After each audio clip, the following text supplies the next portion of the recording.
Hey, it's Nathaniel Bishop with Bishop Property Management and REMAX here in Augusta, Georgia again.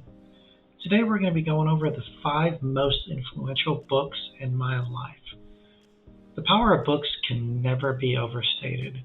You're basically gaining a lifetime of knowledge and experience that someone else is giving you in a short amount of time.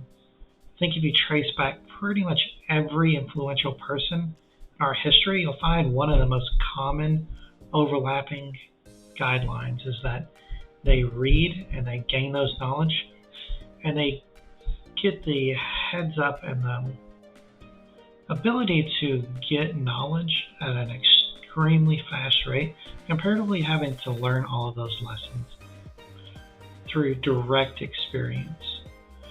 So here we go. Without further ado, we're going to dive into the books that really turned me into the man that I am and all of the things that I hope to accomplish in the future.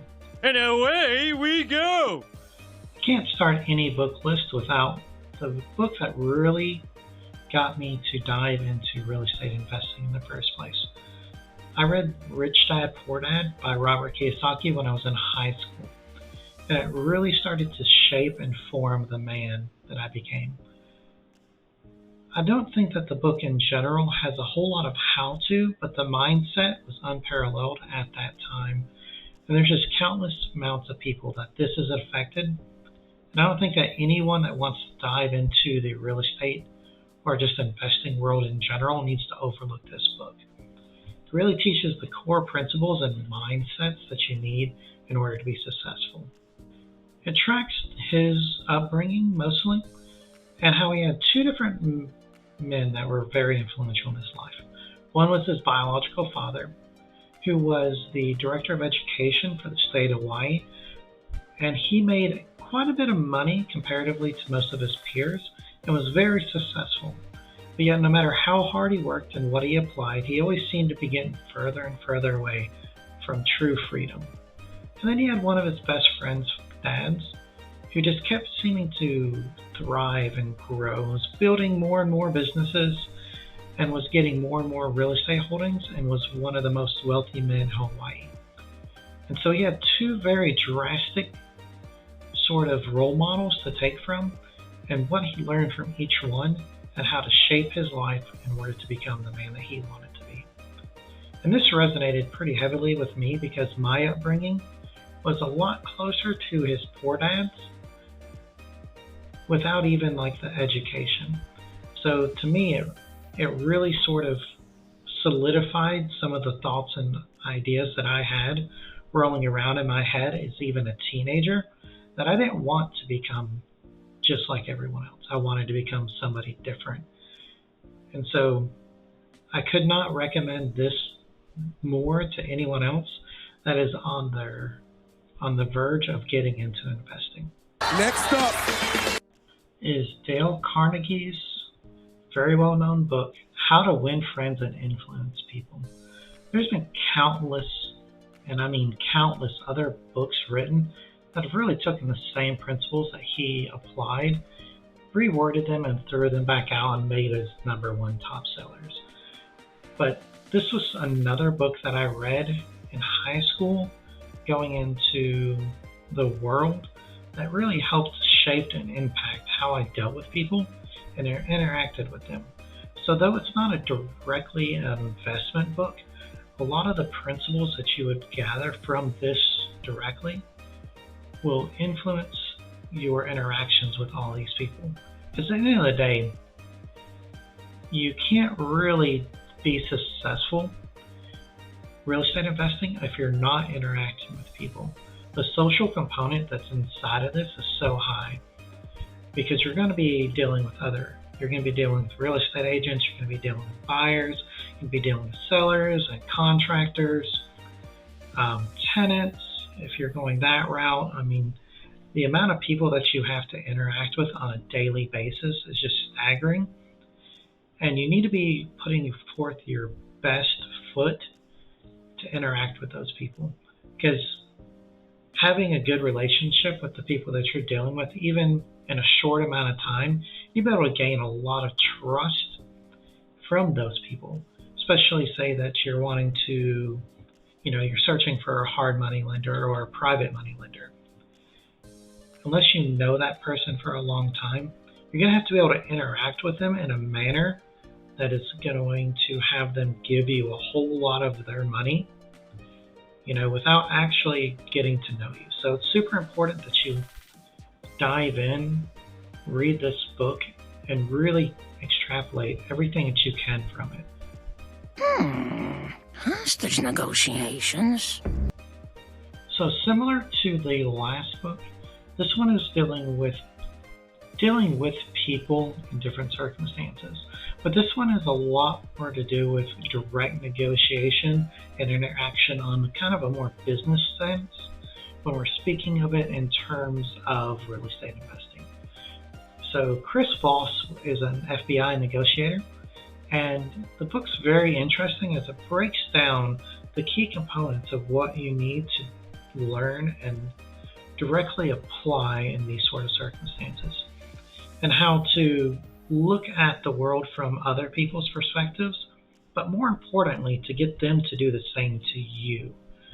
So there's been a bunch of times in my life that I've applied the principles that I've learned from this book and gotten great results, from dealing with the contractors to dealing with homeowners to dealing with tenants to dealing with pretty much anyone that you're having to negotiate and try to settle into situations, and being able to get them to place themselves in your shoes and try to actively find solutions to the problems that you're both facing is invaluable, because if you turn someone from working against you into kind of striving to work together to meet that common goal.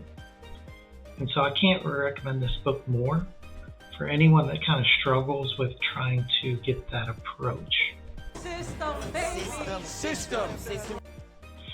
And book number 4 is The E-Myth Revisited by Michael Gerber.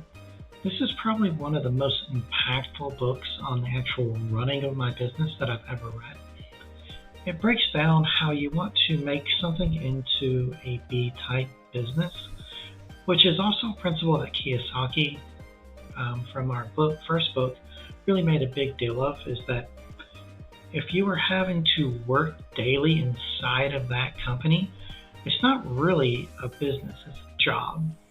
So you're not an E, or you're not a B-type business, you're an E or an S, an employee or a self-employed person, right?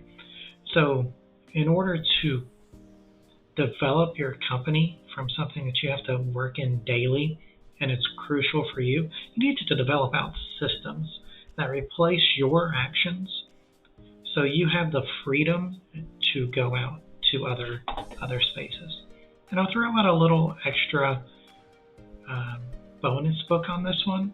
It's the 4-Hour Workweek, which is another really good one that kind of takes the core of what the E-Myth started and expounded on that a little more, but it's also a very valuable read.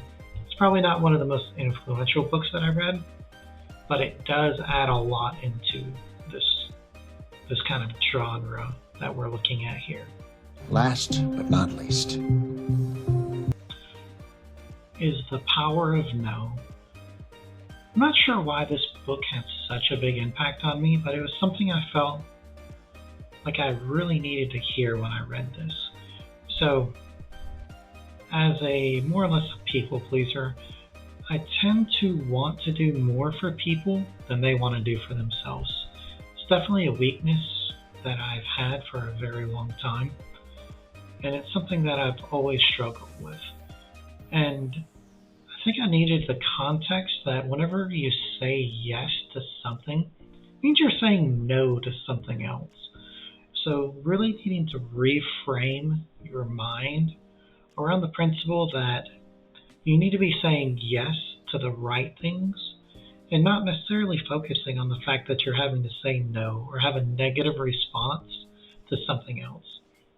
Because we have a very limited amount of energy and time that we can spare in this world. And so being able to differentiate what is the most important And focusing on those things will have a huge impact on your productivity, your happiness, and your impact on the world in general. And so reading The Power of No is really what kind of put me into that mind frame that it's okay to not do everything. Sometimes you have to say no to doing specific things. And it doesn't necessarily mean that you have to just push them off and ignore them, but it might mean that you don't necessarily need to do it yourself. Maybe it's better that you bring someone else in to manage those things so you can focus on those things that matter the most. All right, well, there we have it. So this isn't a comprehensive list of every book that I think you should read, obviously, but I think each one of these books brings something unique that is absolutely crucial for your success as an investor. And not only that, as a person. So I would suggest that you pick up each and every one of these books and read them. And you don't have to necessarily get the physical copy. You know, Audible has all of these, and I think there's also a few other subscription-based, places that you can just sit there and read it. I do a lot of my reading these days on audiobooks, so I don't really pick up too many more books. But I do think that there is something great about having that tangible book that you can just grab and open and read. It just has a huge impact. So, but, different strokes for different folks. I appreciate you taking your time and listening to me. And if you would, please throw down a good like and subscribe and carry on with your life. Have a good one. Bye.